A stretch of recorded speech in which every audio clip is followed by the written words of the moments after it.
Okay, got it. Hello everyone, this is Rajesh, Lead SPIs working in Poison Information Center in Nepal. Um, so these are the outline that I'll be discussing today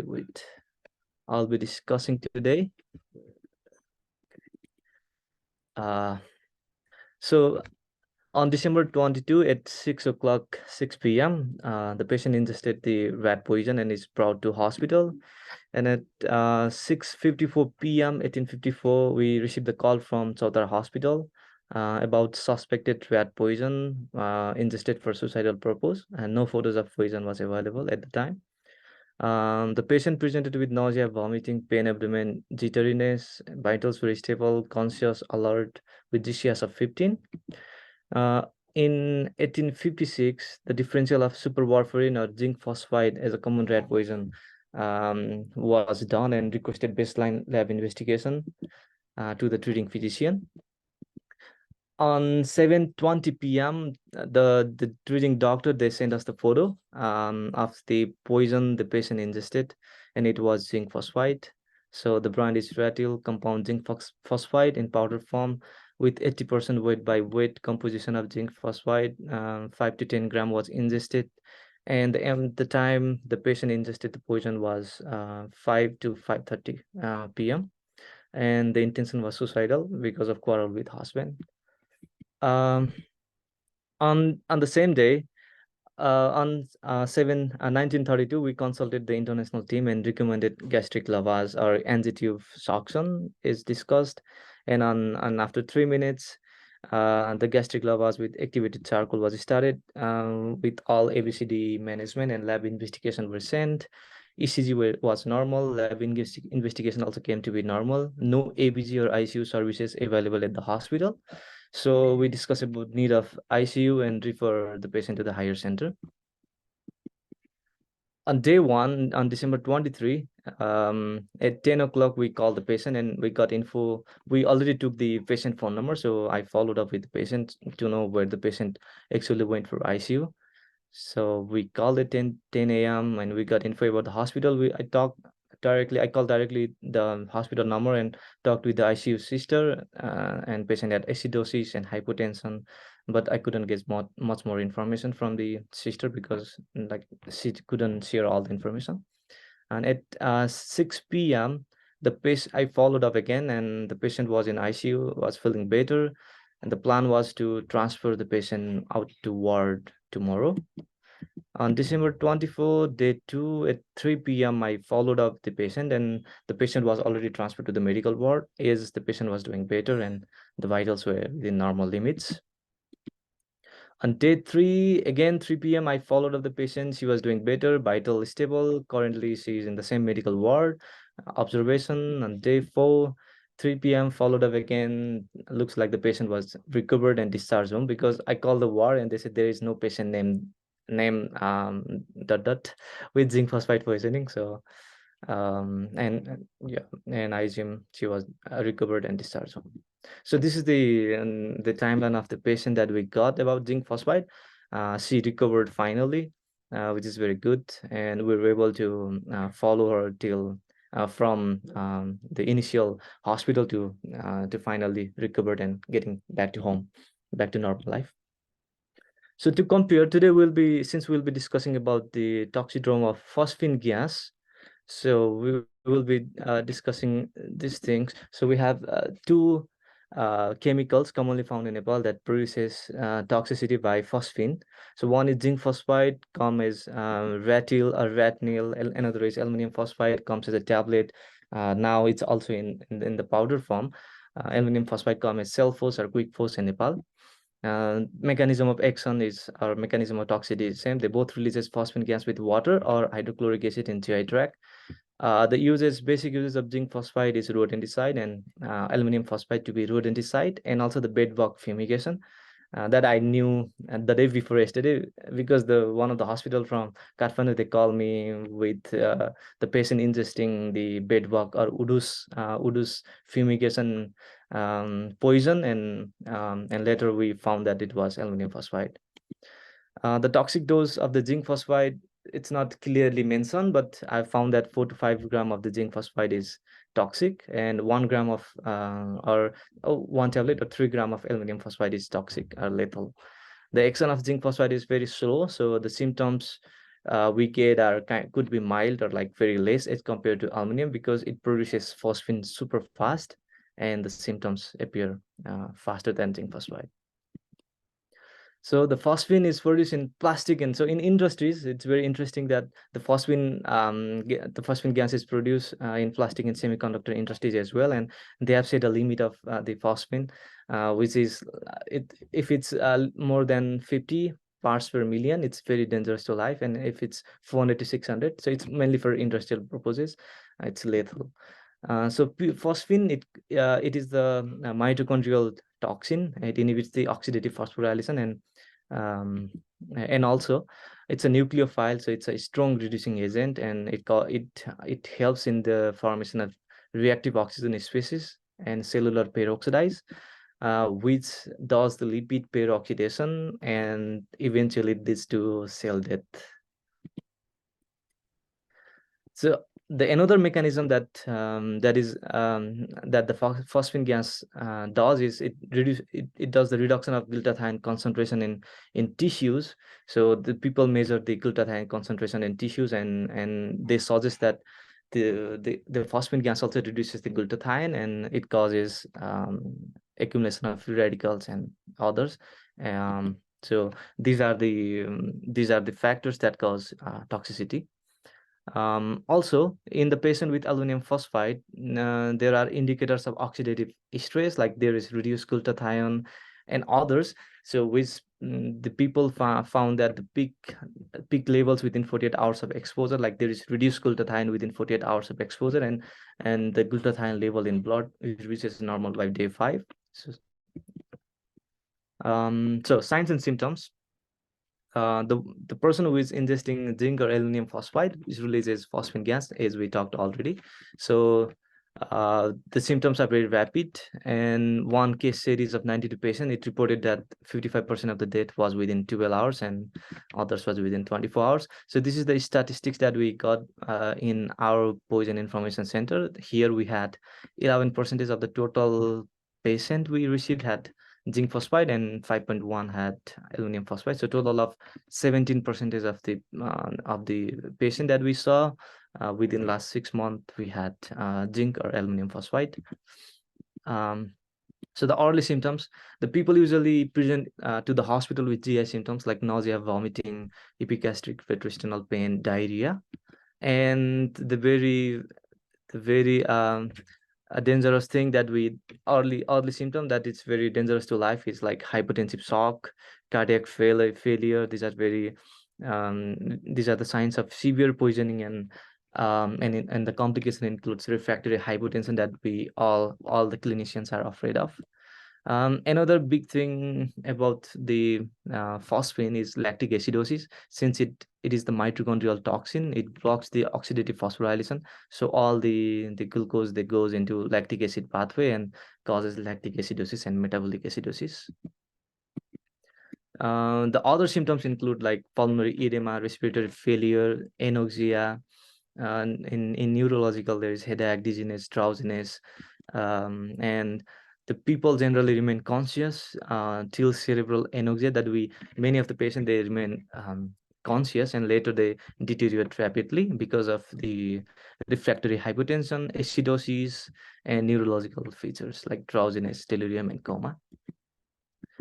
Um, so, so early complications, it includes like refractory hypotension, metabolic acidosis, hyperkalemia secondary to vomiting or GI losses, and hypoglycemia. Sometimes hyperglycemia has also been noted. And another is methemoglobinemia, which is very rare complication of phosphine. So late complication includes like there was a study on follow-up among survivors, and then they had esophageal stricture or tracheoesophageal fistula. So the patient who has been discharged from the hospital, they need to be counseled about follow-up in GI for endoscopy or like further evaluation of these things. So what are the poor prognostic factors for the aluminum or zinc phosphide? One is acidosis, pH less than 7.25, mental status with GCS less than 13, hypotension with systolic blood pressure less than 87 mmHg. The others that correlate with the poor prognostic factor are lactate. Lactate more than 6.9 millimole per liter has 100% sensitivity and prediction of mortality. And another is hyperglycemia at admission. So here is, I would like to present one of the patient that we saw in PIC on December 25. He had ingested aluminum phosphide. The pH, the initial, we had the lab investigation within 1 hour of the presentation. The pH at the time of presentation was 7.23. So it correlates with the poor prognostic factors here, which is very less than the factors shown there. GCS was 10 at the time of presentation. Systolic blood pressure was 80. So now we can clearly predict the outcome of the patient. And also lactate was 8.4, which is very large. So we can clearly predict the outcome. Outcome was dead within 6 hours of ingestion. So these are the poor prognostic factors and very important in predicting the mortality related with zinc and aluminum phosphide. So the basic management. So I'll moving on to management. First thing is ABCD approach. So we need to maintain the airway, educate ventilation, give oxygen, IV line, monitor vitals, cardiac rhythm, glucose, pupil size. And next thing on poisoning is decontamination. So we usually do gastric lavage or NG tube suction, depending on the available resources. So gastric lavage with potassium permanganate 1:10,000 is recommended, which oxidizes the formed phosphine to non-toxic phosphate. Followed by 100 gram or 1 gram per kg of activated charcoal to reduce the absorption, and it should be done within 1 hour of ingestion. And we can also add sodium bicarbonate in the gastric lavage fluid, as it neutralizes the gastric hydrochloric acid, and also it reduces the formation of PS3, because the aluminum or zinc phosphide, it reacts with gastric HCl and forms PHC. So sodium bicarbonate is also recommended to be added in the gastric lavage. So what are the diagnostic points? So the first thing in poisoning is the patient is always cannot speak, or like, so we need to get other things around, like sachet or pellets around the site of incident, patient history. In aluminum or zinc phosphide, we could smell the garlic on the breath due to impurities.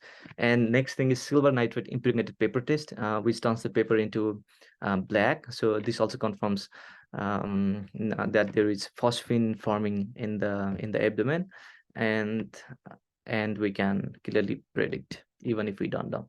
And there is no any specific antidote for this poisoning.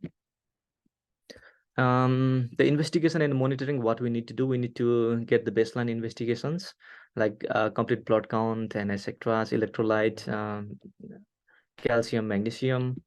Monitor them regularly in symptomatic or with person with abnormal finding. Do chest x-ray, cardiac rhythm. In ECG, there are like series of findings that we might see. So initial 3 to 6 hours, we can find sinus tachycardia. Later, we will find ST changes, contraction disturbances, and later arrhythmias could occur. So we need to be aware of these things and need to have continuous cardiac monitoring. So the supportive therapy is the mainstay of the treatment, since we don't have any specific antidotes. So we need to do the management based on the finding or based on the abnormalities. So to go into specific management, for hypotension, it's due to phosphine-induced reduced cardiac output. So because of which we have hypotension in the patient, and it's also one of the poor prognostic factors. So we need to correct the hypotension earlier. We need to give aggressive fluids, and vasopressor like norepinephrine and inotrope support might be necessary. And if necessary, we might also need to give ECMO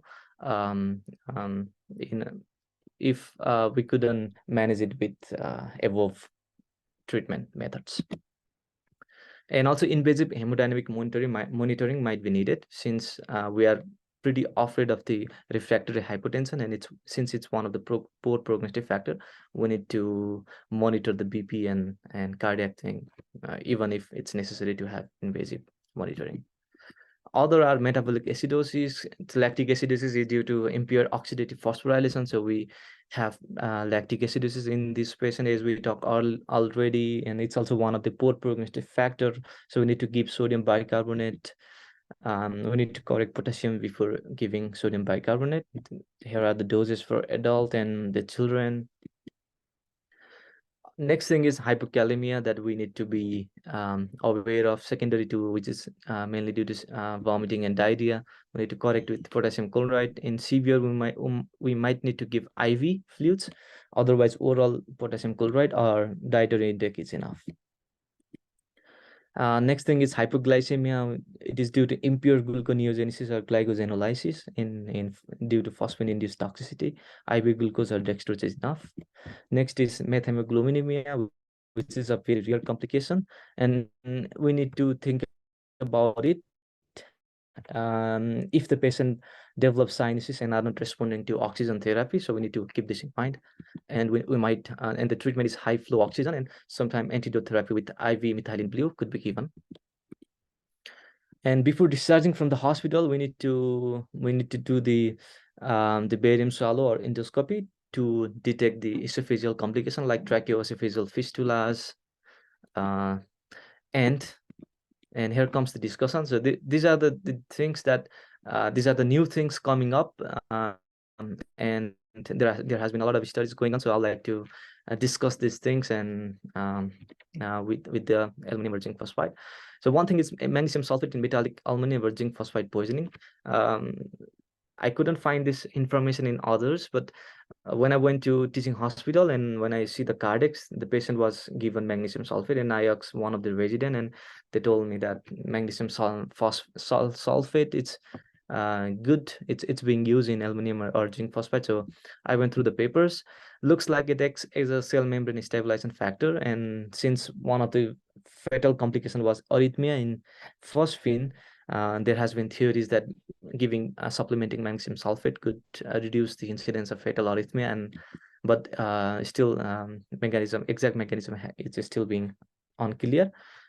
It also has antioxidant effect, so it combats so it reduces the free radical. So the doses that there are, people have devices the doses for the aluminum or zinc phosphate poisoning. But there was a recent study which shows that mortality was not significantly different in patients who were not treated with magnesium therapy. So to conclude, at present, we don't have enough evidence for it, and the routine use of IV magnesium sulfate therapy is questionable because there has been cases where there was hypermagnesemia seen with aluminum or zinc phosphide poisoning. So it's very questionable, but people are still using it. So next thing is N-acetylcysteine cysteine has also been used. Same thing, when I went to teaching hospital, I saw the patient were given NAC as well. So I went through the papers and found that since one of the mechanism of toxicity with phosphine was the oxidative stress because of the free radical injuries with reactive oxygen species, different things like different antioxidant drugs were studied and has been used in the treatment of aluminum phosphide, like glutathione, vitamin C, beta carotene. But only thing that was promising was NAC.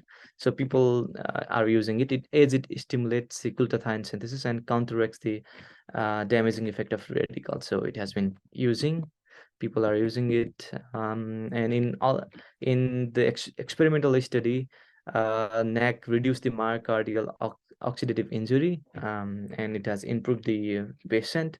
So it has been using. And to conclude with NAC, NAC might be promising, but there are not enough human trials. So I think NAC could be the next best thing coming up for aluminum or zinc phosphide, and we need more human trials to devise the adequate evidence. Next thing coming up for the aluminum or zinc phosphide poisoning is hyperinsulinemia, euglycemia therapy or height therapy. So people are giving insulin and glucose for the treatment of aluminum or zinc phosphide. Since it can restore the hemodynamic state to normal, it also increases cardiac contractility and improves the tissue perfusion. So people are using hyperinsulinemia, euglycemia therapy, um, which with with the loading dose. So people are also using in this form with high dose insulin and glucose, maintain the glucose within 100 to 250 mg per dl, monitor glucose regularly 15 to 30 minutes, and then since after we got the good glycemic control, we can do it every hourly or every 4 hourly.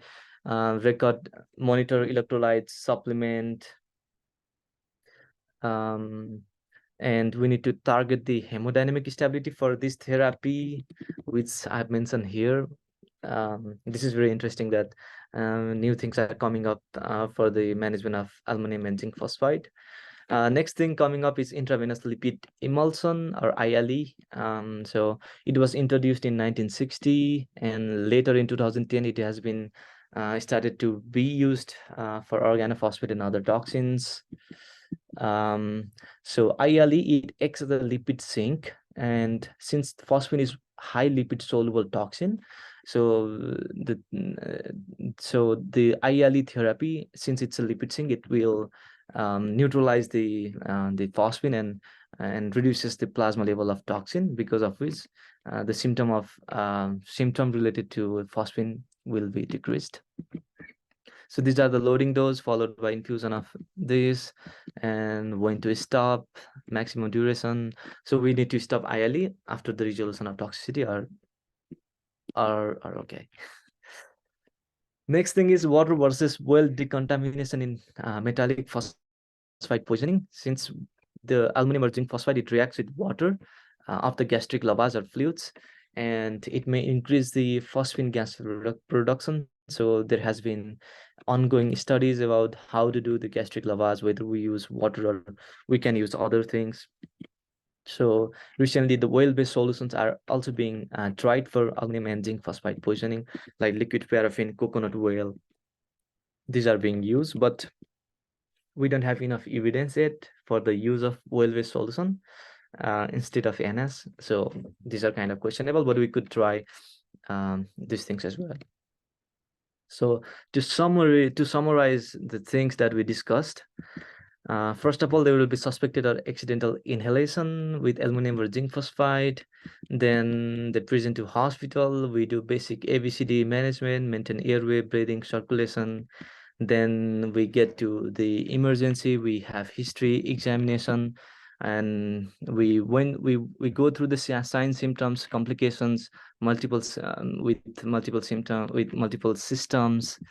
We monitor vitals, and so we suspect the aluminum phosphide poisoning, and we do the diagnostic test with silver nitrate test, which turns the paper black. When we consult the regional poison center in Nepal, it's 0145020011. We do gut decontamination with KMNFO, sodium bicarbonate, and coconut oil.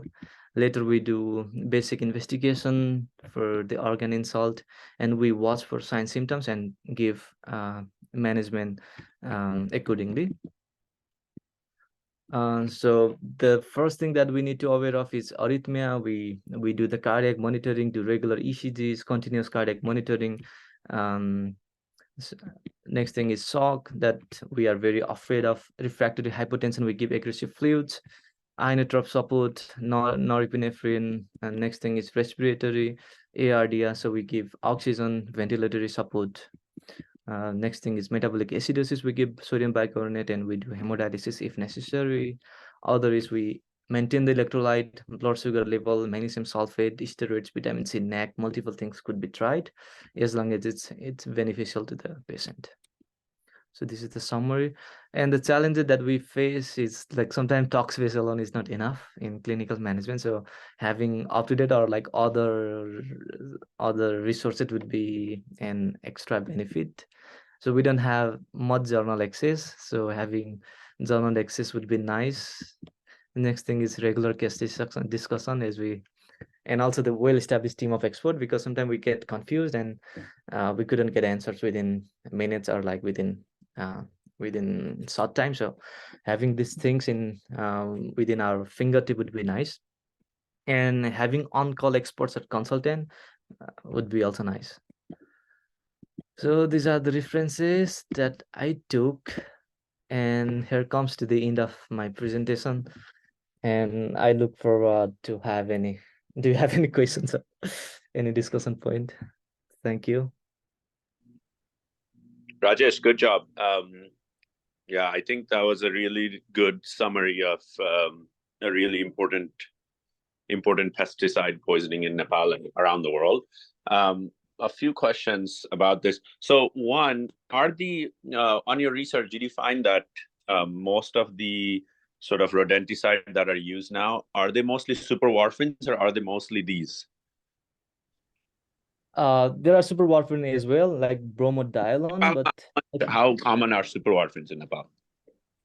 it's common. Like we've seen, we usually have the bromodiolone, which comes as rat something as a brand Okay. name. It's very common. It's a superwarfarin, but zinc phosphide is more common than superwarfarin because it's number one now that we get calls in PIC. So it's very common. Zinc Okay. phosphide. And then is the banning in our country, is one of these things banned or no? Uh, the tablet form of aluminum phosphide has been banned, Uh-huh. as far as I know. Now we have the powder form of aluminum phosphide, and the patient that I had last time, like few days back, he ingested the tablet form of aluminum phosphide that they bought for bedbug fumigation, like years back. So it was as a stock in their room. He quarreled with his family and just ate the tablet. So I think the tablet form was of the aluminum phosphide. It has already been banned in Nepal, but we still get powder form. Okay, lovely. No, good job. Good job. You did a really thorough research, so that was really good. I would work on trying to trim this presentation a little bit, make it a little bit more, because this would be a really nice presentation for you to give at some sort of case presentations in conferences. So it would be nice for you to just work on this presentation to make it a little bit better. But I think this is really good. Thank you. Does anyone else have any questions? Okay, well done, Rajesh. This was a nice presentation. So on my part, I would be asking few questions. So I'm not very sure whether I missed or not, but when you were presenting the case, whether she dissolved it in water or was it ingested directly? Oh, I might have missed it. no, the zinc phosphide one, she ingested it directly. The zinc phosphide that I presented, it Okay. was in powder form. The thing was that she quarreled with the husband and she took it in her mouth. The Mm-hmm. the husband saw like immediately, and he get the powder out of the mouth. As we discussed, the toxic dose of zinc phosphide was between 4 to 5, Gram, yeah. and we assume she consumed around 4 to 5 grams of the zinc phosphide. But I think the husband took the powder out of the mouth, and because of which she could survive. Okay, I'd like to But with the add. aluminum phosphide, Mm-hmm. the that I presented here, he Nail ingested first. tablet. Yeah, he ingested tablet. And what I found is that between tablet and powder form, people find it very hard to have the powder form because it's very hard to drink without water for the powder form. So I think the banning the tablet form is a very good decision. Okay, that's very good. The other thing is, I'm not very sure whether you've researched why does phosphine gas causes refractory hypertension. Is there any evidences like the mechanism that you're aware of? Do you find any resources towards it? Yeah, I found Is it that the phosphine gas, it reduces the cardiac output, because of which there is hypertension. This is the no? only I thing that mean, I why found. does no? I mean, is it due to myocardial my problem with myocarditis, or is there any other mechanism? Because as you have already explained very well, it can has cardiac complications such as arrhythmia. So, Mm. is that the mechanism or anything? So this anything more that you would further add in? Um, As far as I know, I think it should be through the oxidative phosphorylation, since all of the tissues and cells they need oxygen, and since the phosphonate inhibits the oxidative phosphorylation, because of which there is like cellular hypoxia or anoxia, and I think the basic point where all these systems involved is through the cellular hypoxia and anoxia. But I'm not aware. Like I don't have full answers to it. Let's work into it. The other thing that I'd want you, my personal opinion, I think the team might also add in. I don't want you to use the word like teaching hospital when I went to teaching hospital. It's fine that you go to teaching hospital, but for future references, it's better that the hospitals have. I've studied, or I know some hospitals use is maybe a little better in terms, because if this is recorded, this will be ongoing to mass public. And if someone expires due to magnesium sulfate, for example, take for example, despite using MagSolve, someone expires, so your evidence does not support in favor of magnesium sulfate. It only favors if, for example, if there is cardiac complication. My question was, in the end, in the summary, you mentioned that in cardiac complication, we can use MagSolve. This is out of the box, but was every cases in teaching hospital used with MagSolve, or only those which had ECG changes? Did you try to wander on it? Did you worked out to see for it? I don't think I have enough answers to it. Yeah, Yeah, I agree. because I should have named yeah, the name of the hospital, which I realize now. But I don't think I've gone that far. Like, okay. No, but that because is well yeah, presentation. I really appreciate it. So just on my part, I found these things like when we're presenting, like Dr. Ramu already stated, it is already a great presentation. It would have added more flavor if it was less. And I really look forward to having this kind of sessions. So well done. So we'll hope to have these answers in our other discussions. So thank you so much. It was a wonderful presentation.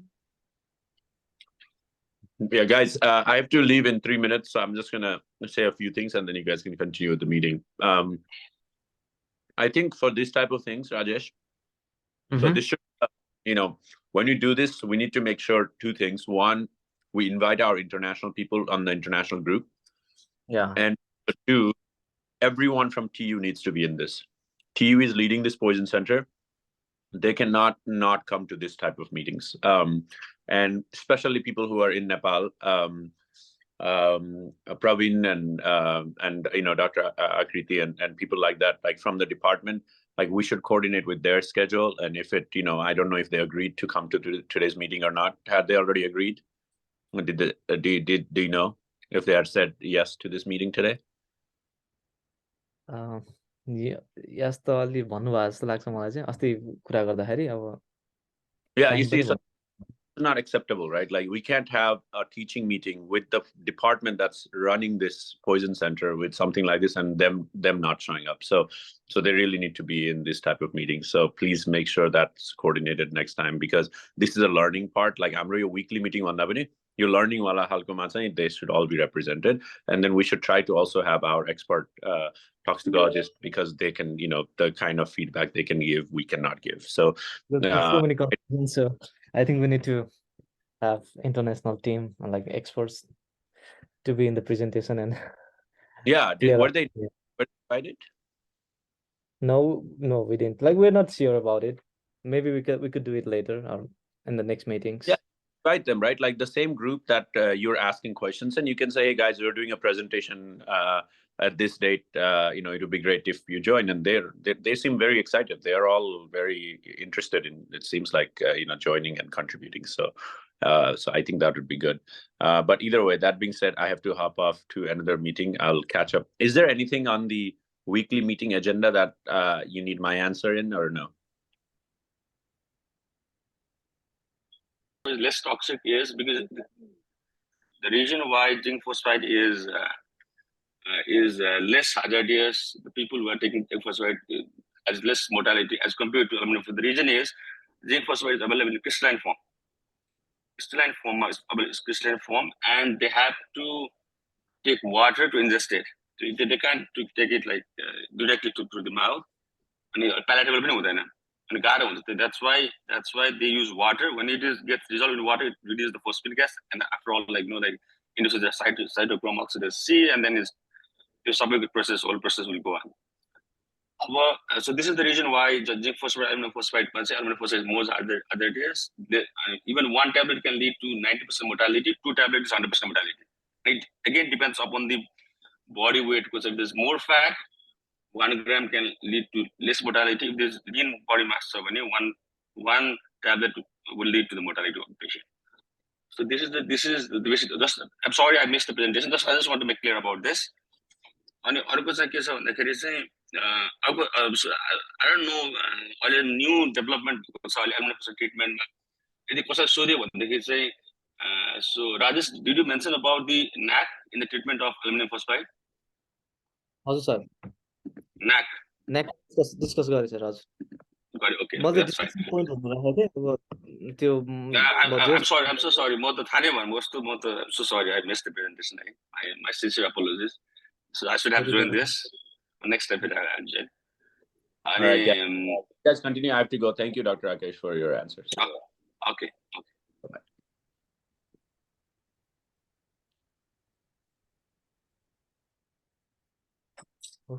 Okay. That's a NAC is sir. अर्को चाहिँ मैले magnesium sulfate पनि भेटेँ. Magnesium sulfate. Yes, max sulfate is used. The cardiac arrhythmiasहरूको लागि cardiac उसको लागि चाहिँ max sulfate is used. Because magnesium sulfate is widely used in treatment of hypertension in pregnancy, and then the treatment of agar phosphate poisoning पनि it is recently developed. And त्यसपछि it is the magical drug. Magnesium sulfate, max sulfate is magical drug. It is used in most of the poisoning cases. क्या अहिले त्यस्तो छ. तर अहिले recent advances मा चाहिँ NAC. The reason why NAC is used in the treatment of aluminum phosphide is it is believed that aluminum phosphide would lead in the reduction in the glutathione. Okay? Glutathione reduction गराउँछ क्या. Liver enzyme चाहिँ glutathione. Mention गराएको छु भन्ने त होला नि. ठिक छ I'm sorry. अब त्यो भयो अनि अब डाक्टर एकले दिनुभएको कमेन्टहरु पनि मैले सुने. एकदम राम्रो फिडब्याक दिनुभएको छ. राम्रो कुराहरुले सुने. Good presentation overall. Actually, if you don't mind, अब अरूलाई मिटिङ सिधै लाग्छ पनि हेर्नुलाई चाहिँ weekly meeting गर्नु सिधै.